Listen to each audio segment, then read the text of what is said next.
What's up, everyone? Mr. NoobTube Gamer. Today, we're finally covering the Halo series. We're going to start with Halo Combat Evolved, the very first Halo game.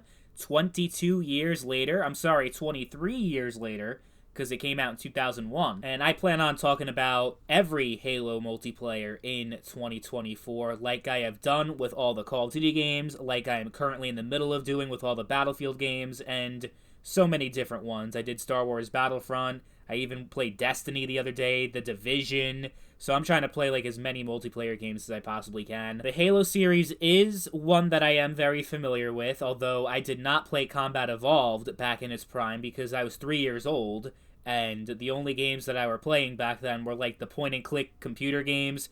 Putt Putt Enters the Race. Anyone know that game? Yeah, that was my shit back in 2001. What else did I play? Teletubbies, Bob the Builder, Blue's Clues, SpongeBob Employee of the Month. Oh man, those were some goated games. What I'm trying to say is that this game was before my time, so my opinion of it will be different from someone who grew up with it in 2001, 2002, 2003. My first Halo game was Halo Reach, and then Halo Anniversary. Those were the games that I was playing, so I'm definitely not an OG Halo fan, but that being said, I think that Halo 1 is still great in 2024. I think that it obviously has aged quite a bit, and you could definitely notice that while you're playing, but for a game that came out in 2001, there's no game that came out during that time that holds up as well as this game does. The gameplay's still fun, the map design's still great, the fundamentals are still there. First time playing it was probably close to 20 years after it came out, and I'm still able to enjoy it. I think that you will too, even if you're someone that didn't play it before. If you're a Halo fan, you've probably played this game at least once before, especially since it's part of the MCC, and you have all the older Halo games on there, except for Halo 5.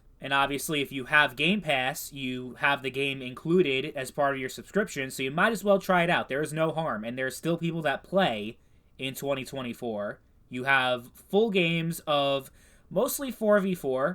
The 8v8 is a little bit harder to find matches, but you still can in 2024. It's not completely dead, though if you try to play in the middle of the night, you might have a harder time finding matches. And the Halo MCC overall has seen a decline in player base over the past couple of years. And this is probably the least played game of all the MCC games, but you still can find matches, so don't worry about that. Probably won't be your main go-to Halo game, because the other ones just have so much more to offer, at least, well, maybe not Halo 4, but the other ones, especially Halo 2 and Halo 3, I feel like they just provide a much better experience for you in 2024. Haven't aged quite as much. The maps, in my opinion, I'll give the edge to Halo 2 and even Halo 3, but I think Halo 1's still good, especially if you already have the MCC. There's no reason not to pop it in every once in a while and play a few games here and there.